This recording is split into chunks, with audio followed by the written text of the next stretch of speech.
All right, I have here a 2015 Honda Fit.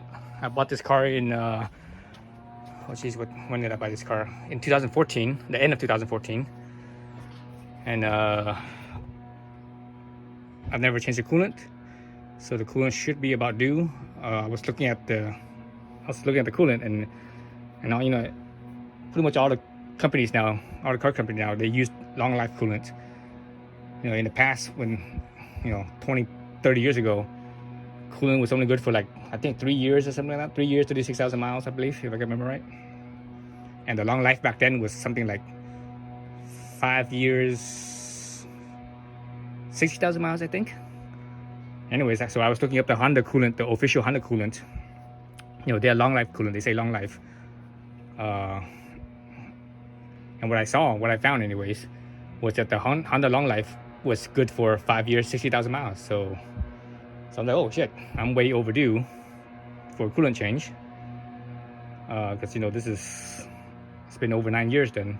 Yeah, just over 9 years I've had this car. But it only has 80, I think it's 84 or 86, somewhere around there. I think probably closer to 86,000 miles now. But anyways, changing the coolant. So when you change the coolant,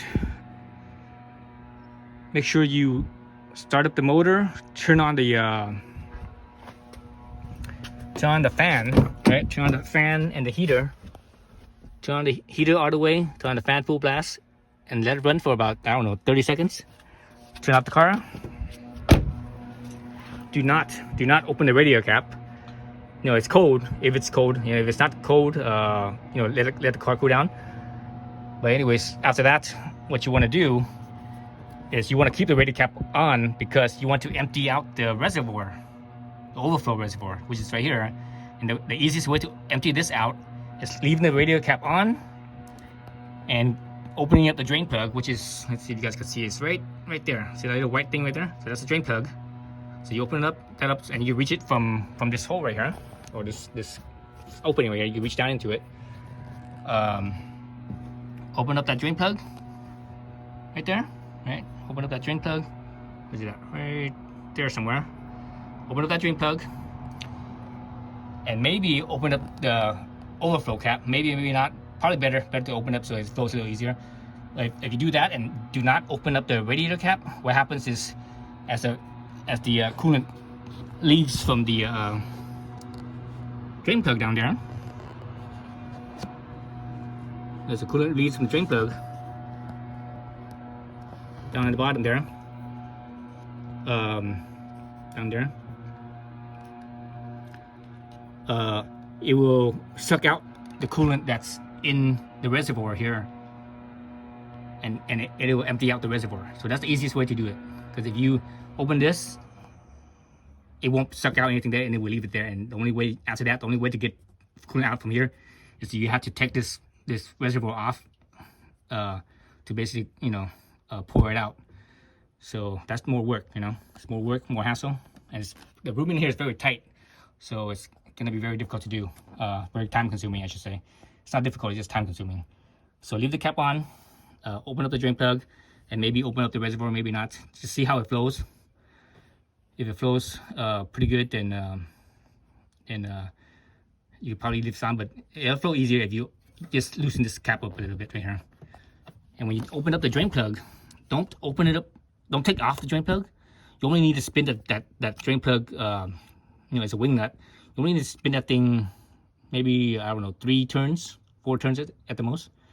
Make sure that you don't take it all the way out, right? Otherwise it'll make a mess, it'll spill everywhere, because that drain plug, it has a little drain hole that shoots down straight down on the bottom. That's what you want. You don't want it to shoot out. If you take out that bolt, that plug, it will actually shoot out sideways, and it makes a big mess.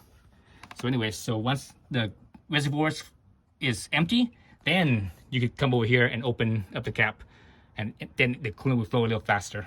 So I already cleaned my cap, and anyways, I opened up my cap, and it was pretty dirty in here. There was like all this crud in here. I was like, whoa, that's pretty dirty. Then I wiped this all out too, but looking inside the radiator itself, it looks very clean. So that's good. I don't see any corrosion or anything, so that's good. But it was definitely dirty over here. So anyways, like I said, I wiped it all out, and I believe it's pretty much done draining. So I'm gonna, what I'm gonna do is I'm gonna flush it. So I have some distilled water over here. I have a gallon of distilled water. That should be enough. I believe is on the Honda owner's manual for this car. Honda says this thing has about 1 gallon. The capacity is about 1 gallon. I can't remember if that's 1 gallon including the reservoir or not, but it's about 1 gallon. So I should have enough distilled water to top off the coolant and let it run for 10-15 minutes with the heater on, and to flush it out. Then I'm gonna dump that out. Then I will pour new coolant in. All right. So anyways, I'm not gonna. Well, maybe I will. Let me get all the stuff ready. All right. So I put in most of my distilled water. I still have a little bit left there. And you see it's full here. So when you pour it and it's full like this, it doesn't mean you see that everything on the outside is dry, so it's not overflowing. It's not leaking anywhere. When it's full like this, doesn't mean it's actually full. It might still have air bubbles. So one of the things I do is I grab the top radiator hose, and I just squeeze it.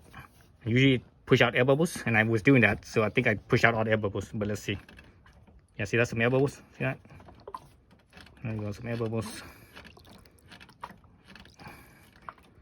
So I do that a few times, and I'm like, it seems to be pretty good. And you see where the water level is. So what I'm gonna do now is I'm actually gonna go in and start the engine.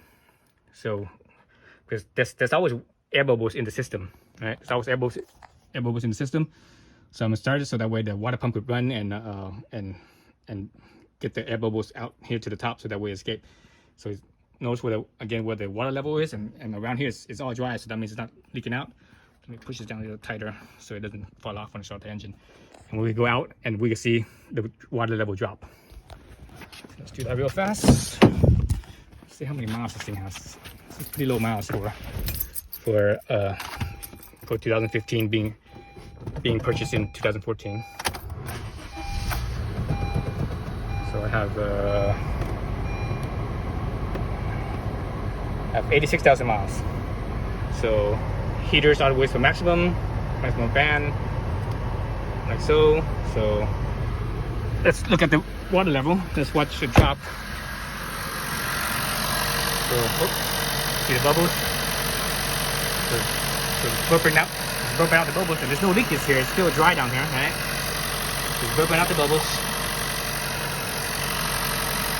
And a little bit more. You add more until basically the bubble stops. And pay attention to the water level. The water level should always be dropping. If the water level is not dropping anymore and it's bubbling without the water level dropping, that means the water is actually boiling, so it might start to want to expand. Or pay attention to if the water level goes up. If it goes up, that means the coolant or the water is expanding, right? It's still burping, right? Anyways, you do that until it stops, and like I said, until the water level doesn't drop anymore. That's when you know you're done. All right. So this is the old coolant that I poured out. It's pretty dark, so that's actually kind of surprising. I wasn't expecting to be that dark. I spilled probably maybe half an ounce outside the bottle when it overflowed. And this is about how much I have left. Another few ounces. So a little bit over a gallon. I'm not sure exactly how much, but because this is a 1 gallon jug, but the top of this doesn't mean it's 1 gallon. 1 gallon is actually down here somewhere. I'm not exactly sure, but this is over a gallon. Yeah, again, it's really dark. That's what really surprised me. I didn't realize it was this dark.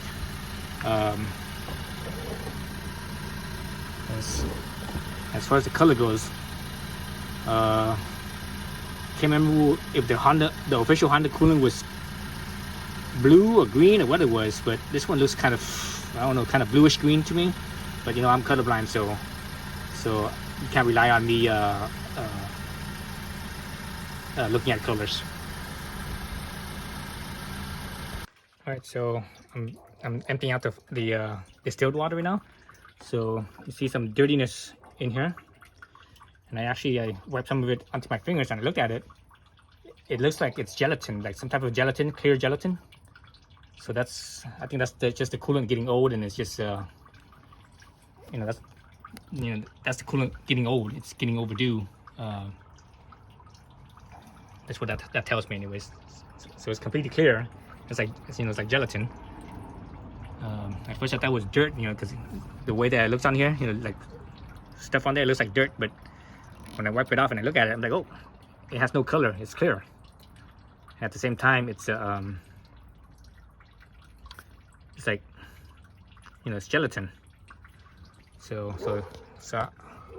me, you know, changing this coolant now is actually a good time, because you don't want that gelatin to build up, even getting worse and clogging up, you know, clogging up passageways in the radiator, and you know, and in the heated core and all that stuff, right?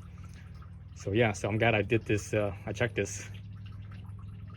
I wasn't gonna do it this year. I was gonna wait till like next year, but I was changing coolant on a 2012 Yaris, and I was like, oh, I might as well just, you know, since I'm at it, I might as well just do the Honda Fit as well.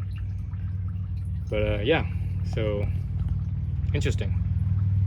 All right, so now I have the coolant filled up. I burped out as much as I could here. So now I'm gonna start up the engine, and when the engine runs, more of the coolant's gonna burp out. It's gonna drop down. Again, you see my no, actually, you don't have to look at that.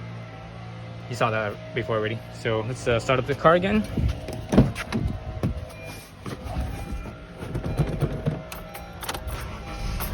And the heater full blast, the fan all the way on, so we're good there.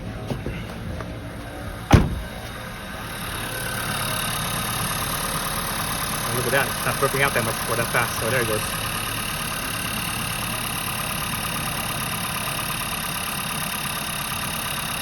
You see it burping out. So anyway, so you do that until the level here doesn't drop anymore. If you see the level start to rise, that means it's getting hot and it's expanding, and that's when you stop. You stop the motor, and make sure it's capped off or topped off. Cap it, fill the reservoir to the full mark, and drive around for. Oh, let's go all the way down, and drive it, you know, for a day. For the day, then overnight, let it park overnight, and whatever air bubble that's in there, it will burp out again, and it will go out the reservoir, and right when it's hot, and when it cools down overnight, it will suck whatever's in the reservoir back into the radiator. So that's how it works. All right. So you have to do that. You should check that a few times. And after you check it a few times, check it again in another week, and you're done. It's all topped off and good. All right, thanks for watching.